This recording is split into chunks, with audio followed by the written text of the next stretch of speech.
The 2019 NFL Draft was highlighted by first-round picks like Kyler Murray and Nick Bosa, and later in the draft DK Metcalf and Terry McLaurin. And the old adage when discussing NFL draft classes during the draft week and the ensuing time period after is, we will know how this class grades out 3 years from now. And that's where we are with the 2019 NFL Draft class. This was honestly a pretty weird draft class when you take a look back, but we will be diving into picks 1 through 16 today in reverse order, so we will be starting out with the Carolina Panthers and Brian Burns, and finishing with Kyler Murray of the Arizona Cardinals. There's 16 picks to dive into, so without further ado, let's begin. Brian Burns was the Panthers' first-round selection, and Burns has been a beast and pretty much everything you could ask for from a pass-rushing standpoint.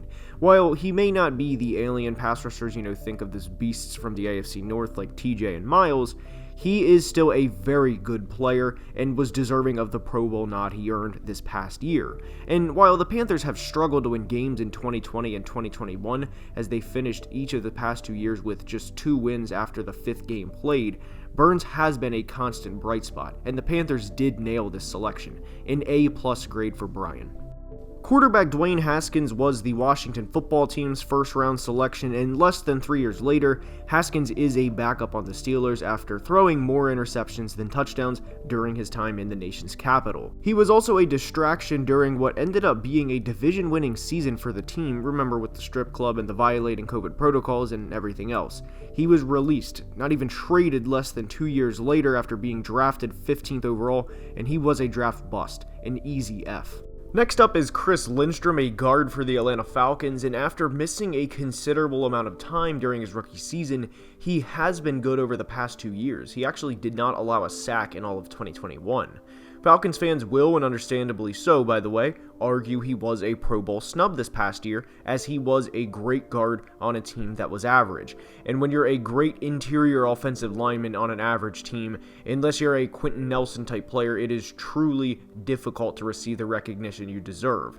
Now, this grade is tough because he is a true plug-and-play player for a decade, and that is much, much easier said than actually done, and because of that, I have no problem giving this grade an A 3 years later.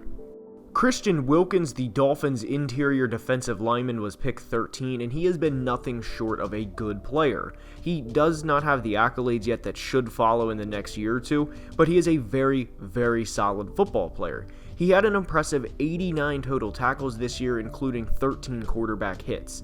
The only knock on his grade will be due to a hard transition period in his first 2 years, though if we get 2021 Wilkins for the next couple of years, his grade will vastly improve. It's also not uncommon for defensive tackles to have a transition period, the same way we always hear about tight ends. So right now it is a B+, though after what I expect to be another productive couple of years, his grade will go up. Rashawn Gary was an interesting prospect when he came out of the University of Michigan, and how he was going to be used at the NFL level was often a debate.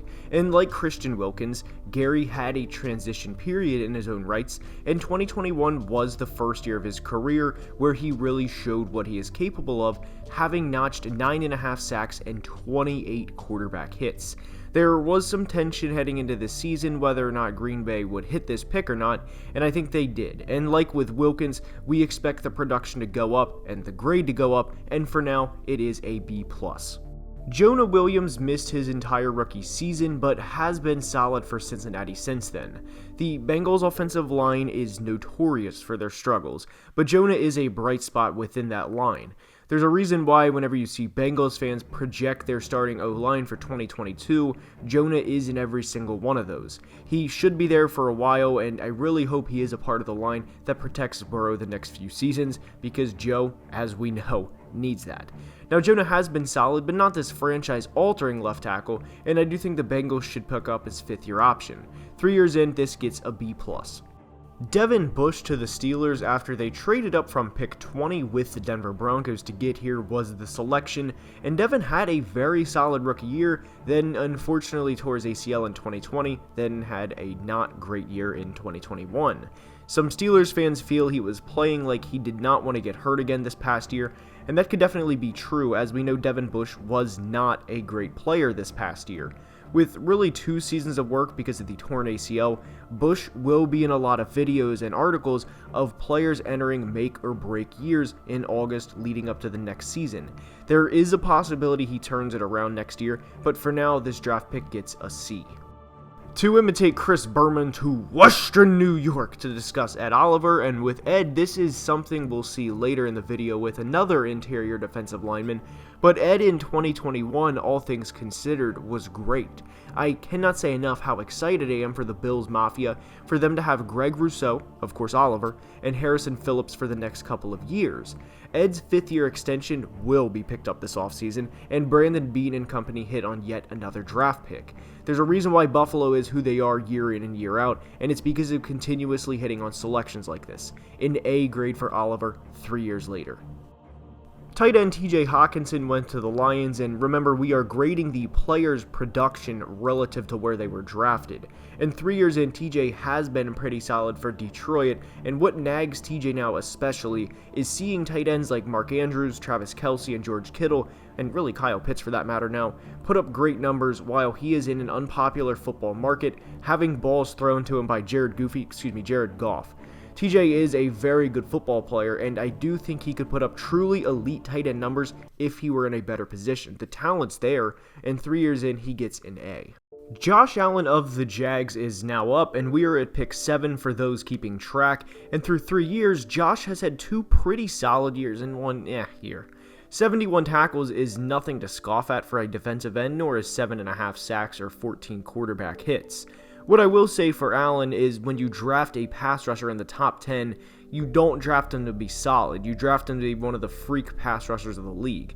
This is certainly not a miss by any means, but it's not a wow, the Jags cleared the table either, and through 3 years, Allen gets a B. Daniel Jones of the New York Giants was a very shocking selection at the time, because while everyone expected him at some point to go in the first round, because as we know, quarterbacks always get pushed up the board, 6th overall was not the expectation. He has not been great by any means, but at the same time, he has not been Dwayne Haskins either. Some could argue you don't draft a quarterback to be what Daniel Jones has been at 6th overall either, which I would agree with, but I don't think it's an A+ or F grade for quarterbacks by any means. And while I don't think he'll ever set the league on fire, this selection, as seen by worse quarterbacks in this class like we mentioned Dwayne Haskins, could be worse than what it was, and Daniel Jones gets a C. Devin White went to the Tampa Bay Buccaneers at 5, and with Bush and White, this inside linebacker class was loaded beyond what we were used to, and Devin White has more than proved worthy of being the 5th overall selection. He has a second-team All-Pro, a Pro Bowl, and a Super Bowl ring to his name, and this may be surprising as well to some people, but a 9-sack season as an inside linebacker. I do think he will end up being one of the better inside linebackers of the 20s, and if you told Tampa this is how his career would start and have this type of impact in 3 years, they'd be ecstatic. An A+ grade. Clelin Ferrell was another shocking selection on this night to say the least, and it was a pick that should have never been made. You hear a lot of things about the inside workings of NFL front offices when tenures end, and we heard Gruden forced Mayock into this selection, or just straight up even said this is who we're taking and essentially deal with it, and it did not pay off.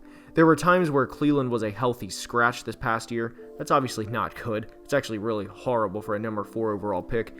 And the only silver lining from this pick in this draft class for the Raiders was Max Crosby later. So it's kind of like what you wanted from Clelin Ferrell, you got in Max Crosby, and what you expected from Max Crosby, a 4th round developmental pick who could pan out or who could just be a player you never hear of again, you essentially got that in Ferrell. 3 years later, Cleveland is unfortunately a draft bust, and the Raiders will not pick up his 5th-year option. This draft grade is an F. Quinnen Williams is up and is a tough player to grade, but here we go. He has 13 sacks over the past 2 years, which ranks 6th for interior defensive linemen during this time. Everyone sees an interior defensive lineman, or an IDL, like Aaron Donald and thinks they grow on trees, and they most certainly do not. The fact of the matter is Quinnen has been productive, but what hinders his production is having no edge rushers to take some of the load off of him from opposing offensive linemen. If a player like Kayvon Thibodeaux is available at number 4 when they're on the clock this year, I believe this would truly unlock Quinnen's full potential. He is a good player now, but has been held back due to some circumstances he simply cannot control. For now, we give this draft grade an A. Nick Bosa was the second pick, and on draft night, everyone knew the first 2 picks. It was going Kyler Murray, Nick Bosa, and the draft truly started at number 3. Anytime you take a pass rusher high, you need, not want, them to work out. Otherwise, you can have a situation like the 49ers in 2017 with Solomon Thomas, and what benefits them is people kind of forget now how bad that selection is because of how good Nick Bosa has been. Bosa has been everything and more for the 49ers, as he played a huge part as a rookie in their Super Bowl appearance and had his first of what we expect to be many double-digit sack seasons this past year with 15.5, an easy A+. We have finally reached Kyler Murray, and this is admittedly tough to grade. With players like Patrick Mahomes or Josh Allen's, they're easy A+, or even A++, and you move on. And Kyler has shown flashes of greatness, but he has never, for more than a few games at a time, shown those flashes and had a truly elite season. Obviously, Kyler isn't a draft bust or anywhere even close to that, but I don't think he's this home run, and there's a little irony in there because Kyler played baseball, but you do expect more from a number 1 overall pick. I mean, you do. Some of that is on coaching and some is on Kyler, which makes this especially tough to grade, but 3 years in, after having accumulated over 13,000 total yards and 90 total touchdowns, this pick gets an A-. And with that being said, that's all I have for today's video. I hope you enjoyed, and if you did, please leave a like and subscribe to the channel, because it would truly mean the world. And until next time, please be safe, let me know what you think in the comments, and have a great day. Love you guys.